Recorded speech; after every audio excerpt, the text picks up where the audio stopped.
Bismillahirrahmanirrahim. Assalamualaikum warahmatullahi wabarakatuh. Perkenalkan, nama saya Arifuddin, NIM 1904030154. Di sini saya akan menjelaskan pengertian tentang sukup dan obligasi. Baik, di sini sukup adalah efek atau surat berharga yang berupa sertifikat atau bukti kepemilikan yang bernilai sama dan mewakili bagian yang tidak terpisahkan atau tidak terbagi atas aset yang mendasarinya di dalam suatu perusahaan atau underlying aset.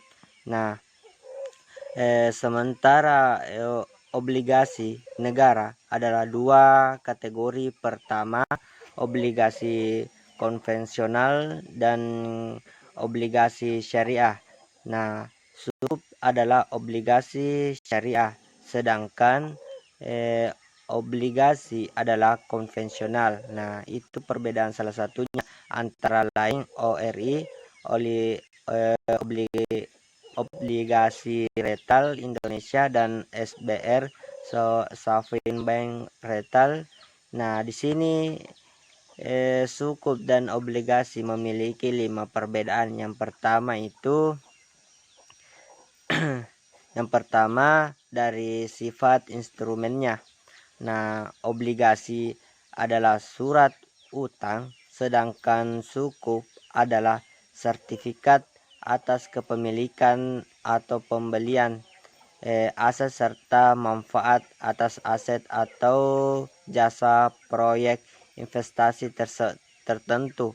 Itu salah satu perbedaannya. Dan yang kedua itu sukup harus memiliki underlying aset atau aset yang dijadikan dasar penerbitan. Sukup sebagai bukti kepemilikan investasi atasnya, nah, atau investor atasnya, sedangkan obligasi tidak harus memiliki underlying aset. Nah, yang ketiga itu obligasi dijalankan oleh penerbit emiten, tidak dibatasi atau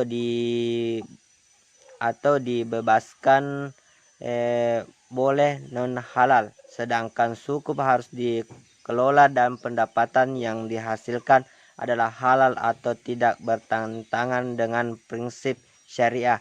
Nah, itu yang ketiga itu sukup dan obligasi itu sukup itu harus halal, tidak bertentangan dengan syariah, sedangkan obligasi itu tidak.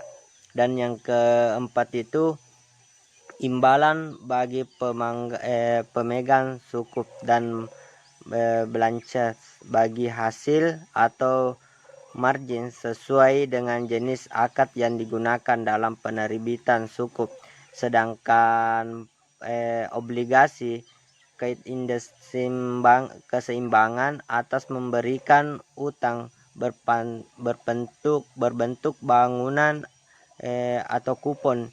Sedangkan yang kelima itu mekanismenya sukup ini diawali atau diawasi oleh Dewan Pengawas Syariah yang berada di bawah MUI selama masa penerbitan. Karenanya sukup terdapat tambahan biaya efek atau fee untuk upah Dewan Pengawasan Syariah tersebut.